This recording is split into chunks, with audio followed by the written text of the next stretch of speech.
2월의 주제는 섬김입니다. 섬김은 담임 목사님께서 잘 말씀해 주셨듯이 예수님이 전매 특허처럼 사용하신 말씀입니다. 예수님 그러면 섬김이고, 섬김 그러면 예수님이 제일 먼저 떠오르게 됩니다. 예수님은 섬김의 화신이라고 부를 수 있을 정도입니다.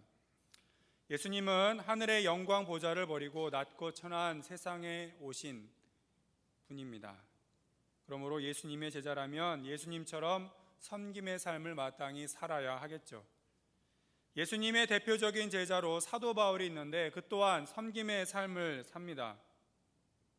일례로 사도 바울은 자신의 최초 사역지 데살로니가에서 있을 때 사도의 권리를 요구하지 않고 사람의 영광을 일체 구하지 않습니다. 사도네 그래서 자기를 위하라고 하지 않고 모든 영광을 다 내려놓습니다. 자식을 기를 뿐 아무것도 요구하지 않는 엄마처럼 그는 오직 섬김의 모습만을 보입니다. 데살로니가전서 2장 7절의 말씀입니다. 우리는 그리스도의 사도로서 마땅히 권위를 주장할 수 있으나 도리어 너희 가운데서 유선한 자가 되어 유모가 자기 자녀를 기름과 같이 하였으니, 사도 바울은 이렇게 섬김의 모습을 실제로 보여줬습니다. 사도 바울은 그의 초기 사역뿐만 아니라 전생에 걸쳐 섬김의 삶을 잘 살았습니다. 그뿐만 아니라 사도 바울은 섬김을 공동체 원리로 내세웁니다. 자신만 그렇게 산 것이 아니라 자신이 속한, 하나님의 백성들 이들이 섬김을 살아야 된다라고 말을 합니다. 특별히 그는 예수님의 섬김의 원리를 발전시켜 카리스마 개념, 은사라고 하죠. 이 카리스마 개념으로 섬김을 공동체 생활에 적용을 합니다. 사도 바울이 참 독특하고 독창적이고 뛰어나신 분인데 예수님이 만드신 이 섬김의 원리를 사도 바울은 카리스마 개념으로 발전을 시켰다라고 하는 것이죠. 사도 바울은 섬김의 원리를 은사 개념으로 제시합니다. 수요 예배에 나오실 분들이면 그 평균 이상의 분들이라고 볼 수 있겠죠. 열심에 있어서나 지식에 있어서나 직분에 있어서나. 그래서 그런 성도님들 앞에서 하는 설교이기 때문에 좀 더 전문적인 이야기를 잠시 하겠습니다. 은사로 번역이 된 카리스마는 신약 성경에서 총 17번이 등장하는데 이 17번 가운데 사도 바울이 쓴 서신 혹은 그가 쓴 이후에 나타난 사도 바울 이후의 서신에서 총 16번이 등장합니다. 그러니까 사도 바울과 사도 바울 이후에 나타난 서신에서 다 나타난다라고 하는 것이에요. 예외가 되는 한 번은 베드로 전서입니다. 좀 더 쉽게 얘기하면 예수님은 이 단어를 쓰신 적이 없어요. 그러니까 이 은사라는 개념, 카리스마라는 개념은 사도 바울이 도입하고 확산시킨 사도 바울의 전매 특허라고 볼 수가 있습니다. 우리가 교회 내에서 은사라는 말 참 많이 쓰고 카리스마라는 말도 많이 씁니다. 근데 이 말은 사도 바울 이전에는 잘 쓰이지 않았단 말입니다. 근데 사도 바울이 자신의 섬김의 원리로 내세운 이후에 우리들이 많이 쓰고 있죠. 복음서에는 이 단어가 전혀 사용되지 않았기 때문에 예수님에게서 유래된 용어는 아니다라고 하는 것이죠. 정리하면 사도 바울은 신앙 공동체와 개인에게 적용되는 섬김의 원리를 은사로 설명합니다. 바울은 예수님이 사용하신 섬김의 원리를 자신의 전매 특허, 카리스마로 설명합니다. 이제 우리는 본문을 통해 섬김의 원리를 은사 개념을 통해 확인해 보고자 합니다. 이래서 우리는 섬김의 진면목이 무엇이고 섬김의 목적이 무엇인지 잘 알 수 있으리라 생각이 듭니다. 첫 번째 메시지는 섬김의 모습은 다양하다라고 하는 것이죠. 섬김의 모습은 다양하다. 성도가 행하는 섬김의 모습, 성도가 교회 내에서 행하는 섬김의 행위는 굉장히 다양합니다. 그 까닭은 섬김의 원동력이 되는 은사가 모두 제각각이기 때문이죠. 은사는 너무나 다양하고 그 은사로 섬기기 때문에 섬기는 모습은 다양할 수밖에 없습니다. 우리가 읽은 11절에는 교회 내의 직분이 나오고 있습니다. 그가 어떤 사람은 사도로, 어떤 사람은 선지자로, 어떤 사람은 복음 전하는 자로, 어떤 사람은 목사와 교사로 삼으셨으니, 여기 직분은 은사를 통해서 섬긴다는 점에서 은사와 같은 의미이지만 여기 나타난 은사가 혹은 직분이 교회 내 전체의 은사는 아닙니다. 이 직분은 주신 분 곧 예수님의 은사라는 점에서 수많은 은사들 가운데 극히 일부분이다라고 하는 것이죠. 영국 성직자 존 스토트에 의하면 신약 성경에는 은사 목록이 모두 5군데 나오는데 그곳에는 모두 20개의 은사들이 나옵니다. 그러니까 성경에 기록된 은사 다 세어보면 몇 개라고요? 20개. 그러니까 은사가 20개입니다. 그런데 이 각 목록에는 제각기 다른 은사가 나오고, 그래서 겉으로 보면 마치 쓰는 사람이 제멋대로, 좀 불경한 표현일지 모르겠지만 하여튼 보게 되면, 겉모습만 보게 되면 그냥 되는 대로, 붓가는 대로 은사를 쓴 것처럼 보입니다. 그만큼 이 은사 목록이 제각각 5군데 다르게 나온다라고 하는 것이죠. 이 말은 어느 한 목록도 은사에 대한 완전한 설명이 되지 못하며 심지어 5개를 모두 모아놔도 모든 은사를 총망라하는 것은 아니다라고 하는 것입니다. 다시 말해서 은사는 굉장히 많이 있다. 하나님을 섬기는 것, 교회 내에서 섬기는 모든 것이 다 은사다라고 하는 것이죠. 성경에 나오지 않는 21세기 현대교회 내의 섬김도 모두 하나님의 은사의 결과다라고 볼 수가 있습니다. 여기 강단 꽃꽂이가 되어 있잖아요. 강단 꽃꽂이의 섬김, 여기 강단 음료의 섬김, 또 오늘 하셨던 그 찬양대의 섬김, 중보기도자의 섬김, 또 오늘 오셨을 때 차량 봉사 하셨으면 그 봉사의 섬김, 이 모든 것이 다 하나님의 은사의 결과다라고 하는 것입니다. 이게 성경에는 없지만 그 당시 없었으니까요. 그러나 만약에 그것들이 그 당시에 있었다면 성경에 다 기록이 되어 있을 것입니다. 하나님이 주신 모든 섬김, 모든 직분은 하늘로부터 나오기 때문이죠. 제각각 다른 은사를 받은 우리에게 제일 먼저 요구되는 일은 자신의 은사를 발견하는 일입니다. 우리가 모두 다 은사를 받았습니다. 다 제각각의 은사가 있습니다. 그렇다면 제일 먼저 해야 할 일이 뭐라고요? 자신의 은사가 뭔지 은사를 발견해야 한다라고 하는 것이죠. 현재 교회 내에서 진행 중인 4대 사역훈련에 참석하시면 잘 아실 수 있을 것입니다. 그런데 여기는 은사 발견하는 그 해설하기에는 좀 시간상 부족하기 때문에 생략하고요. 본문에 나오는 은사 목록 가운데 5가지가 나왔죠. 자신의 은사가 해당되는지 아닌지를 확인하시는 것으로 족하시면 좋겠습니다. 먼저 나오는 직분 혹은 은사로 사도가 있습니다.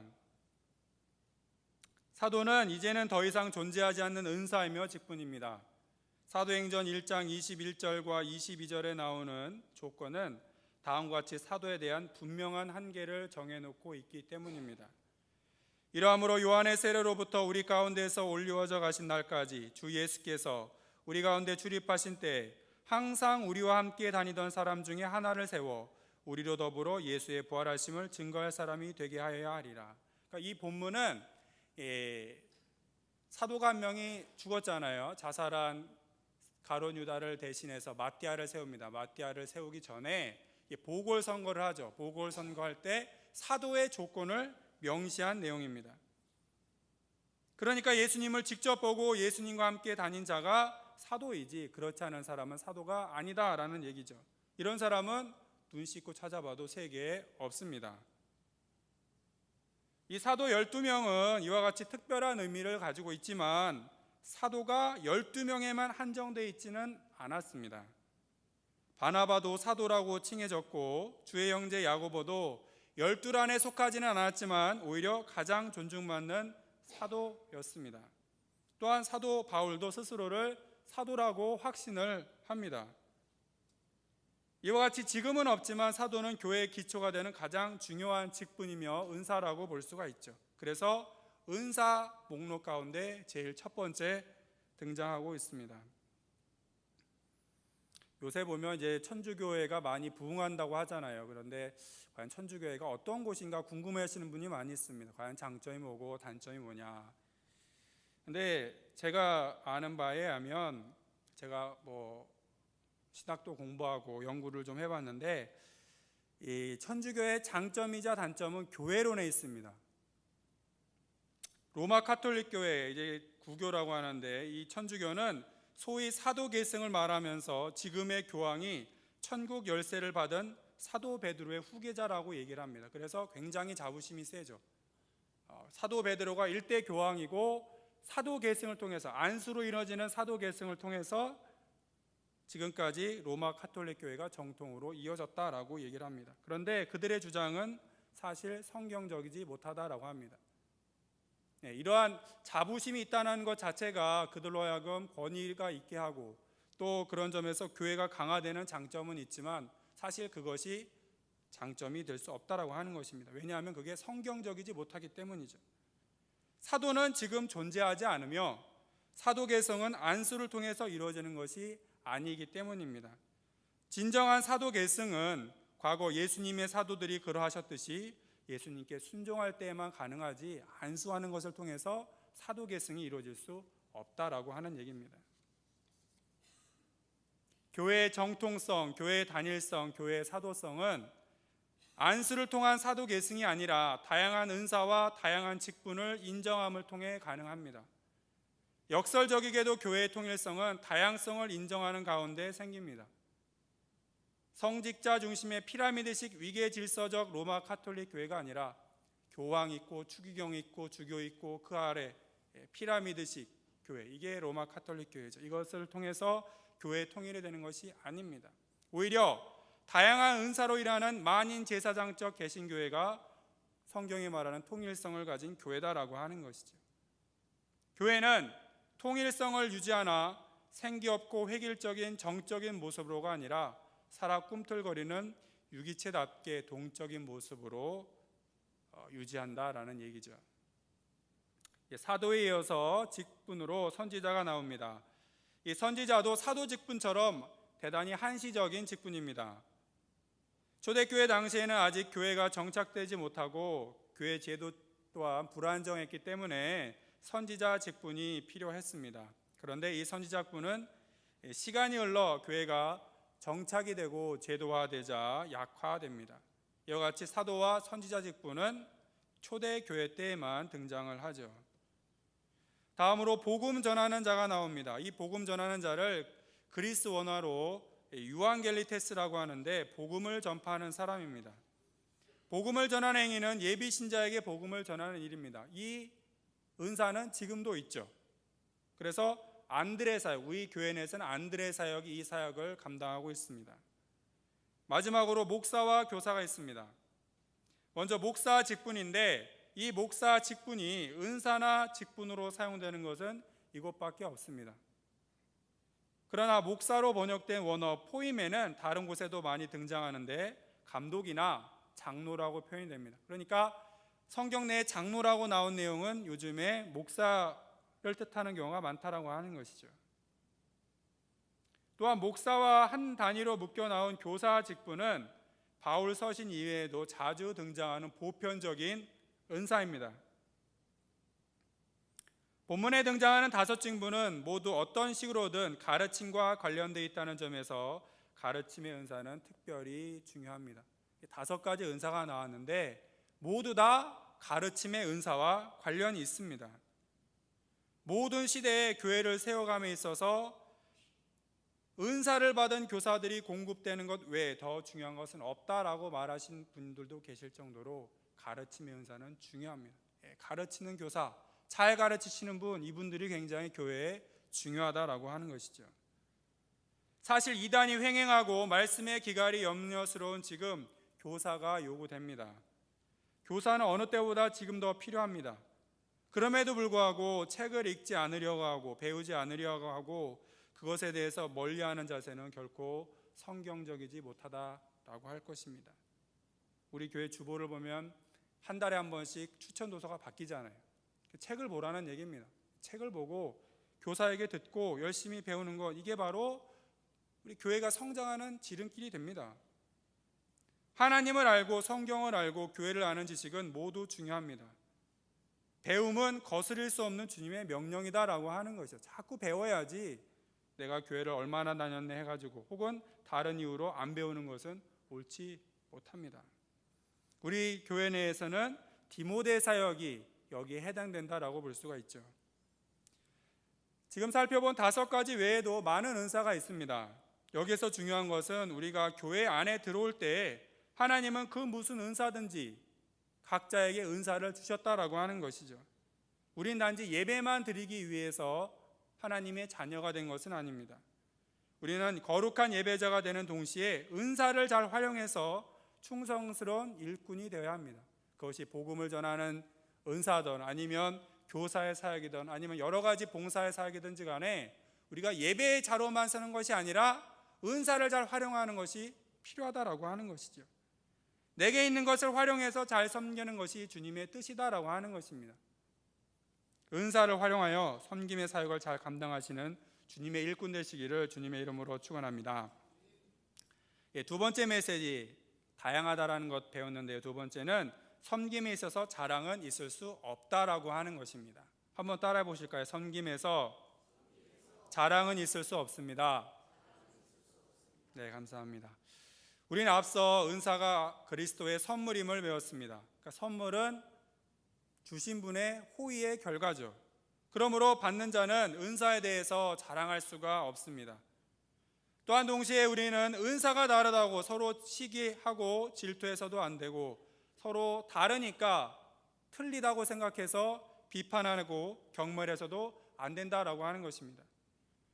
다른 것은 은사에 기반하는데 은사는 하늘로부터 났으니까 다른 것은 나의 이유가 아니라 하늘에서 나온 이유다라고 하는 것이죠.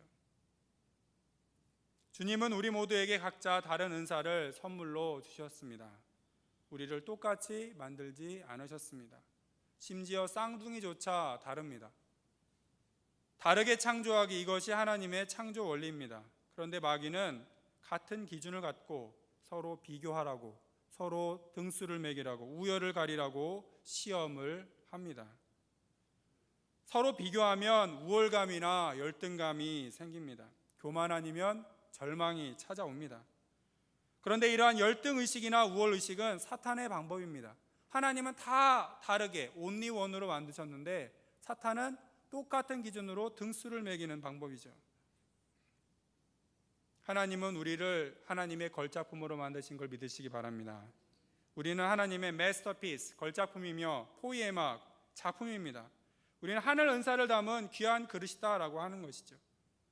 서로가 서로를 향해 물건을 대하듯이 비교하고 교만하거나 자잘하는 일은 없어야 합니다. 물건 고를 때는 비교할 수 있지만 사람을 향해서는 비교할 수 없습니다. 우리 모두 하나님의 창조물이기 때문이죠.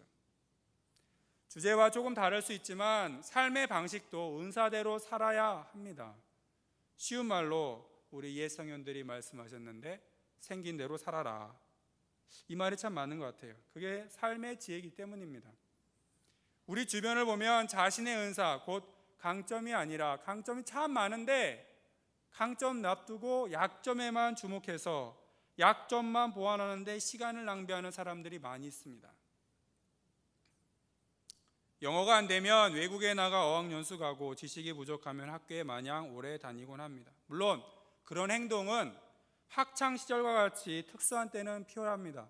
공부해야 되는 거, 공부밖에 할 수 없을 때는 공부해야죠.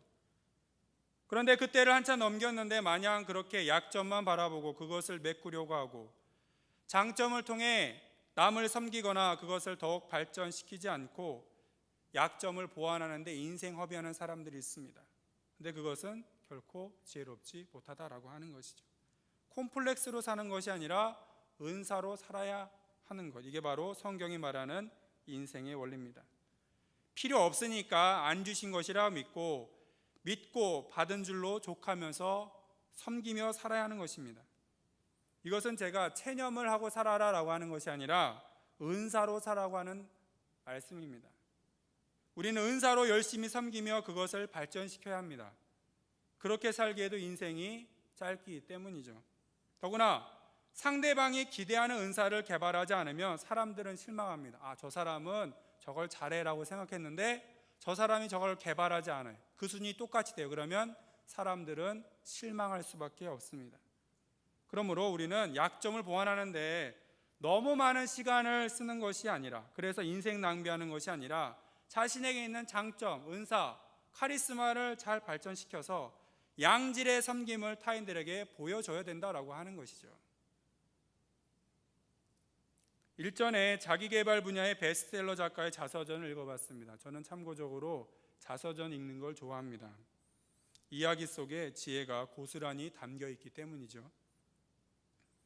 그 작가는 책을 쓸 뿐만 아니라 강연도 하는데, 다른 강연자와는 달리 그 작가는 강연 때 유머가 부족해서 안타까웠다라고 합니다. 그러자 한 청중이 다음의 말을 한 뒤로부터 자신감 있게 자신의 스타일대로 강연을 했다고 합니다. 청중의 말 한번 들어보십시오. 청중을 웃기지 않으면서 마지막 순간까지 집중력을 갖고 청중을 몰입시킬 수 있는 박사님의 능력은 정말 대단합니다. 그러니 많이 웃기지 못하는 부분에 대해서 고민할 필요가 전혀 없습니다. 그러니까 집중력으로 하는 능력이 이분에게 있는 거예요. 그러니까 잘 웃기지 못한다고 고민하지 말아라 라는 얘기죠. 이 말의 깨달음으로는 그 작가는 지금도 이렇게 강연을 해서 인류 강연자로 주가를 올리고 있습니다.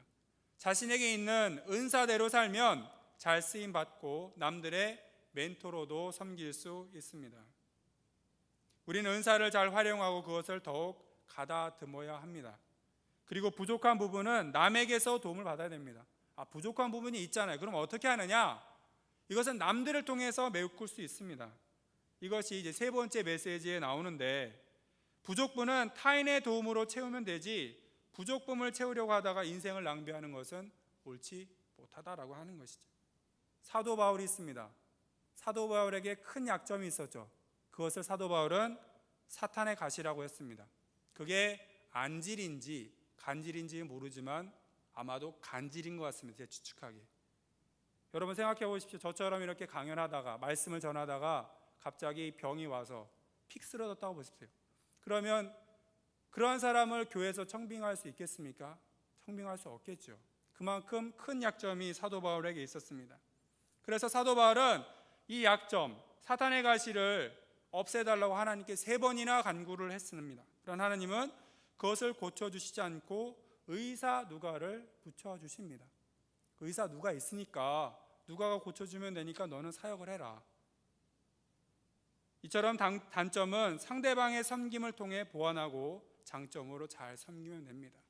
잘 아시는 바와 같이 사도 바울은 끝까지 충성을 했습니다. 자신의 약점은 있었지만 하나님이 보완해주는 의사 누가를 통해서 그렇게 하신 것입니다.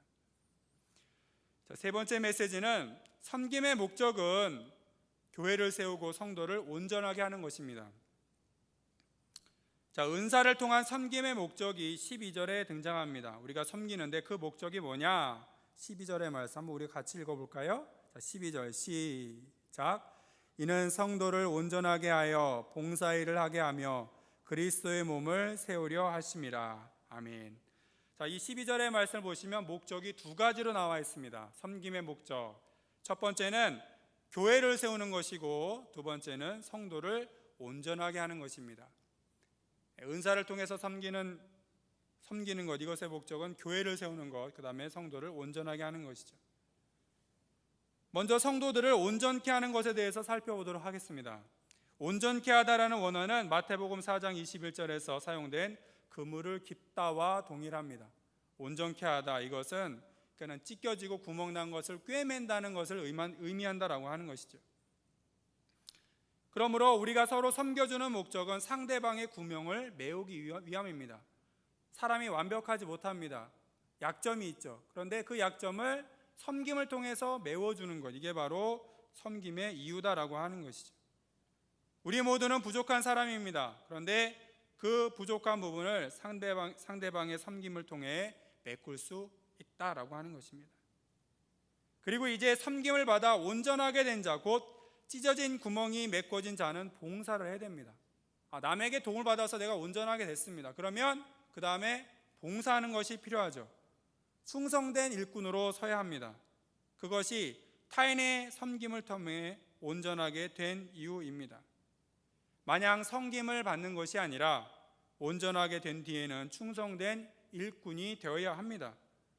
고쳐진 그물, 곧 온전하게 된 사람은 이제 일해야 합니다. 고쳐져서 배에 실려진 그물은 어떻게 해야 되죠? 바닷가에 던져야 됩니다. 본문 아래 14절에는 어린아이가 되지 말라는 구절이 나오는데 섬김을 받으려고만 하는 태도는 어린아이입니다. 그러나 스스로 낮아지고 자신의 은사로 섬기는 자는 성숙한 자입니다. 우리는 어린아이가 아니라 타인을 섬기는 성숙한 사람이 되어야 할 것입니다.